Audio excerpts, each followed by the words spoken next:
The sad truth is that most Christians don't know God.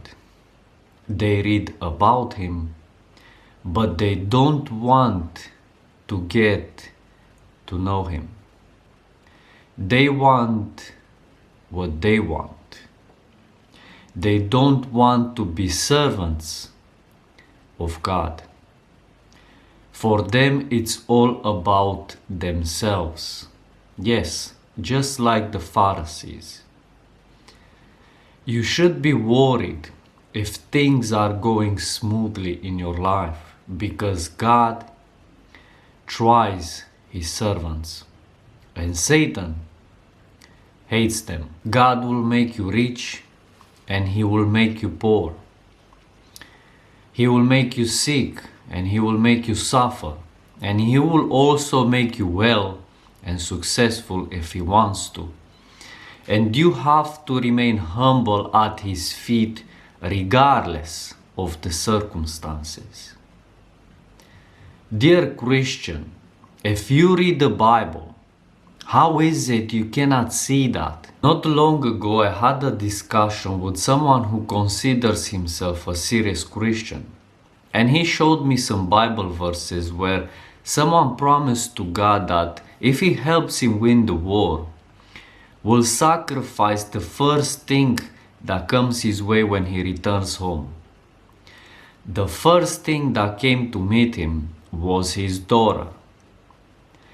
Somehow this person came up with the question and said, how can God accept child sacrifices? I asked him, are you questioning God's judgment? He actually said, I am questioning the character of God. First of all, it was human foolishness that led to that unfortunate circumstances, but he kept his promise to God, and Abraham, at God's word, was ready to sacrifice Isaac for God. God kept His promise and sacrificed His own son for our blame. The question is, how can God, who made the entire universe, consider us and sacrifice anything just to save us, wretched sinners? God gave His own holy Son into the hands of sinners,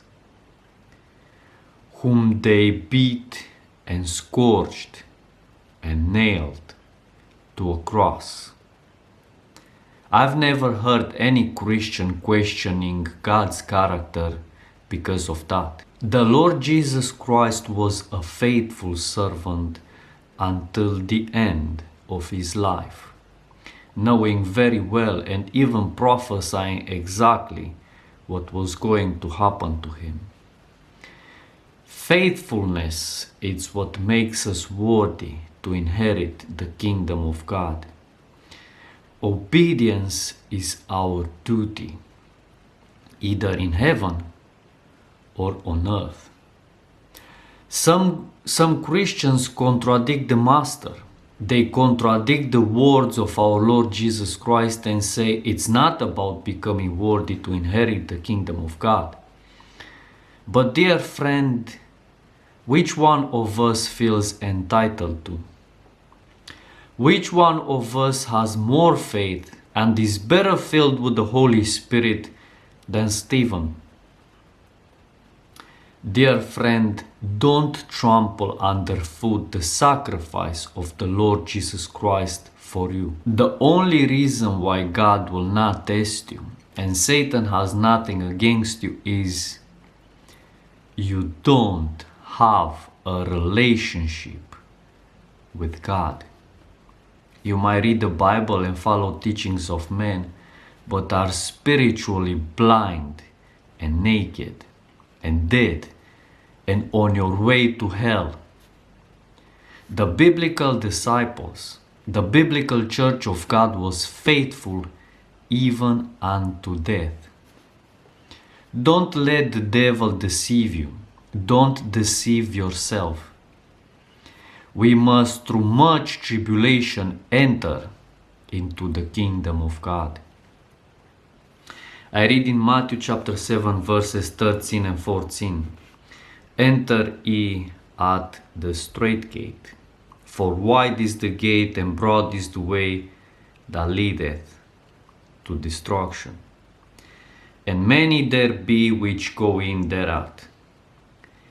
Because strait is the gate, and narrow is the way which leadeth unto life, and few there be that find it. May the Lord Jesus Christ bless you.